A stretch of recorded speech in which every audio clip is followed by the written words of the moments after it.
त्रिभुजाकार हो गई। फिर हम लिखेंगे नर्मदा नदी के दक्षिण में स्थित, तो नर्मदा की ये दक्षिण में हो गया। उसके बाद में जो सतपुड़ा पर्वतमाला है, सतपुड़ा को आधार माना गया है।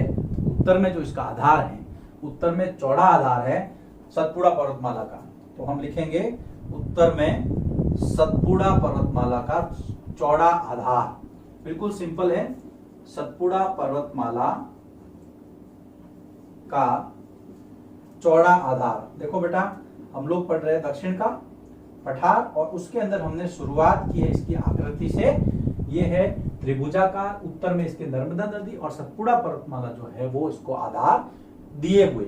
इसका जो पूर्वी विस्तार है, पूर्वी विस्तार के अंदर 3 संरचनाएं हैं। बिल्कुल एक एक करके हम इसको समझेंगे, चित्र भी आपके साथ साथ प्रदर्शित होते रहेंगे।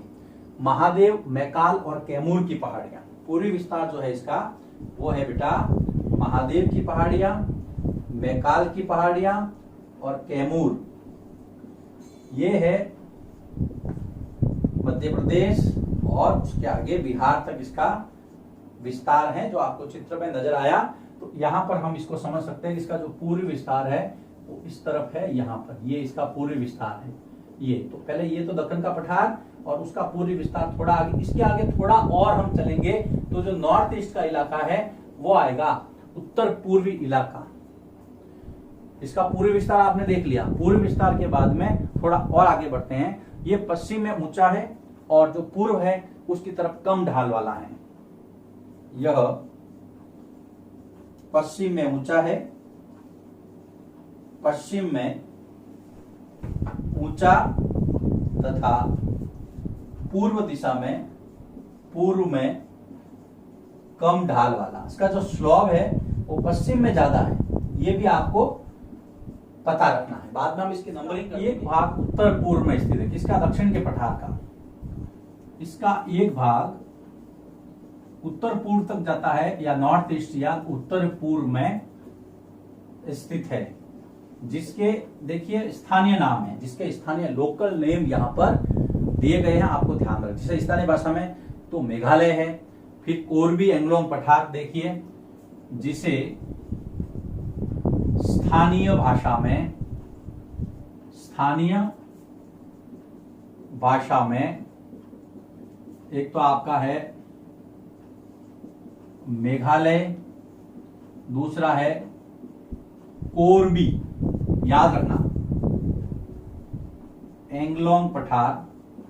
ये स्थानीय भाषा में कई बार पूछ लेते हैं कि उत्तर पूर्व में जो इसका विस्तार है वो स्थानीय भाषा में उनके नाम लिखिए। तो वहां पर मेघालय है, फिर कोरबी एंग्लोंग पठार है, फिर उत्तर कचार पहाड़ी तथा उत्तर कचार पहाड़ी के नाम से जाना जाता है। तो ये तीनों नाम आपको याद रखने हैं, क्योंकि कई बार पूछ सकते हैं कि इसके जो उत्तर पूर्व में जाना जाता है, उत्तर पूर्व में जो इसके स्थानीय नाम है उसकी पहचान कीजिए या उनको लिखिए। तो कई बार आप याद नहीं रख पाएंगे तो यहाँ पर थोड़ी दिक्कत हो सकती है। चलिए आगे चलते हैं। उत्तर कचार पहाड़ी, मेघालय और कोरबी एंग्लोंग पठार, ये नॉर्थ ईस्ट में जो है इसके स्थानीय या लोकल नेम है। उसके बाद में थोड़ा आगे चलते हैं। यहां पर ये छोटा नागपुर के पठार से अलग होता है एक भ्रंश द्वारा, तो हम ये भी लिखेंगे कि ये जो है दक्षिण का पठार, यह द्वारा छोटा नागपुर के पठार से अलग हुआ है। जो हमने पहले इसका जो मध्य उच्च भूमि पढ़ी थी, छोटा नागपुर के पठार से अलग हुआ है। जो हमने पहले मध्य उच्च भूमि पढ़ी थी बेटा, उसका पार्ट था वो, और उसको जो है वो सेपरेट हुआ यहाँ पर एक भ्रंश द्वारा। ये आपको पता रखना है। दक्षिण के पठार की जो जो लोकेशन है, जो उसके लोकल नेम है, जो स्थानीय नाम है। अब पश्चिम से पूर्व की ओर जब हम और आगे बढ़ते हैं तो गारो, खासी और जैंतिया, है ना, ये 3 जो है खास करके पहाड़ियों के नाम है, लेकिन ये है इस पठारी भाग के हिस्से।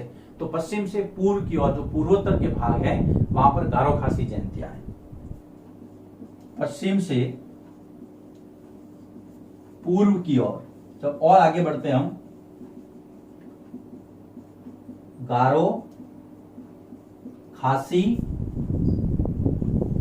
और जयंतिया पहाड़ियां हैं, याद रखना, जयंतिया पहाड़ियां। तो ये भी इसी का एक भाग है दक्षिण के पठार का। अब देखिए वापिस इसकी नंबरिंग कर देते हैं। हम पढ़ रहे दक्षिण का पठार या दक्कन का पठार, उसमें आकृति इसकी त्रिभुजाकार है, याद रखना वो त्रिभुज है। दूसरा, नर्मदा नदी के दक्षिण में स्थित है। तीसरा, इसके उत्तर में जो है वो सतपुड़ा पर्वतमाला है और उसका चौड़ा आधार है।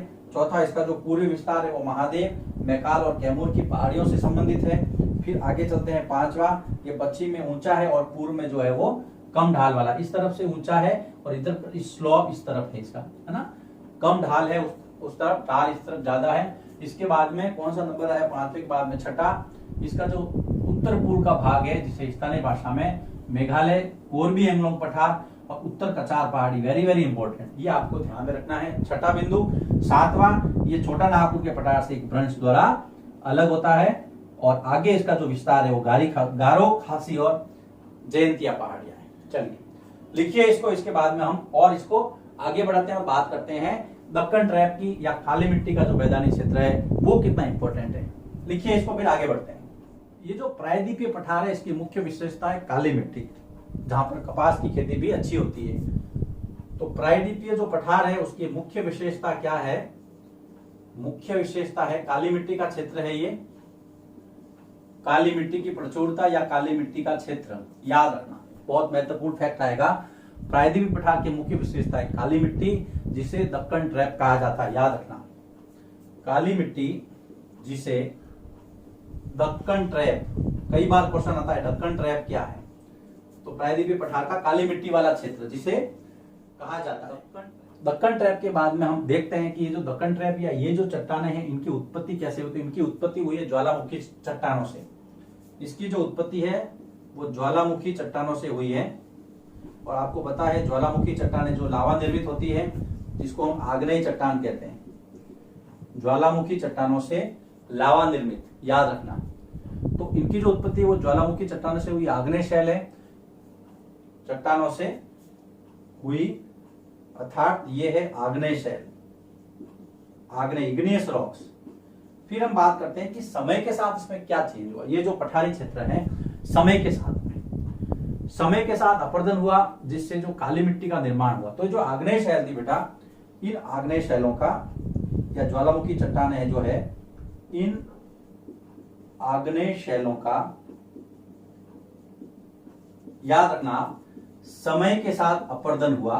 आपने 7th क्लास में पढ़ रखा है, कोई बड़ी बात नहीं। अपर्दन, टूटना, बारीक कणों में बिखरना, साथ अपर्दन हुआ जिससे किसका निर्माण हुआ, इस काली मिट्टी वाले मैदान का या काली मिट्टी का निर्माण हुआ, जिससे काली मिट्टी का निर्माण। तो दक्कन ट्रैप क्या है और इसका निर्माण कैसे हुआ, यह आपको इस पैराग्राफ में इन बिंदुओं में समझना है। बहुत अच्छा क्वेश्चन है और अच्छा ही प्रश्न आप दे सकते हैं यहाँ पर उत्तर के रूप में। मुख्य विशेषता काली मिट्टी जिसे हम दक्कन ट्रैप कहते हैं, उत्पत्ति ज्वालामुखी चट्टानों से हुई है जिसको हम कहते हैं आग्नेय शैल। आग्नेय शैल लावा से बनती है, समय के साथ इनका अपर्दन हुआ, काली मिट्टी बनी।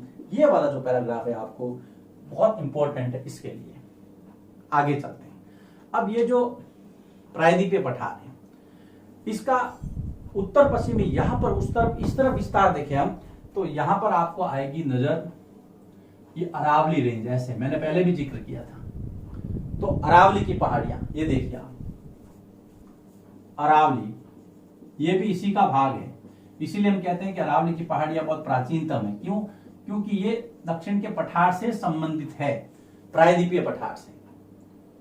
तो अरावली की जो पहाड़ियां है वो प्रायद्वीपीय पठार का, प्रायद्वीपीय पठार का उत्तर पश्चिमी विस्तार, याद रखना उत्तर पश्चिम में ऊपर लिख रहा हूं, कोई दिक्कत नहीं है। तो प्रायद्वीपीय पठार का उत्तर पश्चिम किनारे पर स्थित है। यहां पर उत्तर पश्चिम दिशा में प्रायद्वीपीय पठार के किनारे पर स्थित है। ये बहुत अपर्दित है, घिस घिस करके ये छोटी हो गई है, इसलिए हम लिखेंगे ये अत्यधिक अपर्दित और खंडित पहाड़ है, क्योंकि बहुत पुरानी है ना। हिमालय तो नवीन है लेकिन अरावली पुराना है, तो ये अत्यधिक स्थित, ये अत्यधिक, ये का मतलब यहां पर अरावली की पहाड़ियां, तो ये अत्यधिक अपर्दित वह खंडित पहाड़ियां हैं। खंडित पहाड़ियां हैं, ये अपर्दित और खंडित पहाड़ियां हैं। कौन सी? अरावली, जो गुजरात से दिल्ली तक, जो कि इसका विस्तार देखो, गुजरात के खेड़ ब्रह्मा पालनपुर से लगा करके दिल्ली के राष्ट्रपति भवन रायसेना हिल्स तक इसका विस्तार है। यहां पर ये गुजरात है और ये है आपके दिल्ली, और यहां तक विस्तार। इसका अधिकतम जो भाग है वो राजस्थान के अंदर, अरावली रेंज का। तो ये जो है वो दक्षिण पश्चिम से उत्तर पूर्व की तरफ फैली हुई है। जो गुजरात से दिल्ली तक दिशा कौन सी है? दक्षिण पश्चिम से उत्तर पूर्व, ऊपू लिख रहा हूं, उत्तर पूर्व तक फैली है। तो ये है आपके प्रायद्वीपीय पठार, जो टॉपिक आपके 9th क्लास में दिया है। देखो बेटा, ये तो मैंने बता दिया, अरावली रेंज प्रायद्वीपीय पठार का जो उत्तर पश्चिमी विस्तार है, और आखिरी छोरा कह सकते हैं हम, किनारा कह सकते हैं, छोर कह सकते हैं, सॉरी। ये अपर्दित और खंडित है, घिस घिस के ये छोटी हो गई है। विस्तार इसका गुजरात से दिल्ली तक है। ज्यादातर इसका जो भाग है वो राजस्थान में है, और दक्षिण पश्चिम से उत्तर पूर्व इसका विस्तार है। तो ये प्रायद्वीपीय पठार की मध्य उच्च भूमि, और जो दक्कन का पठार है दक्षिण का, इसमें दक्कन ट्रैप हमने पढ़ा, बहुत इंपॉर्टेंट है, काली मिट्टी का क्षेत्र, इसको आपको लिखना है। यह है प्रायद्वीपीय पठार। अब हम बात करेंगे जो अगला भारत का भौतिक प्रदेश है वो है पूर्वी और पश्चिमी घाट। लिखिए इसको, फिर हम आगे बढ़ते हैं।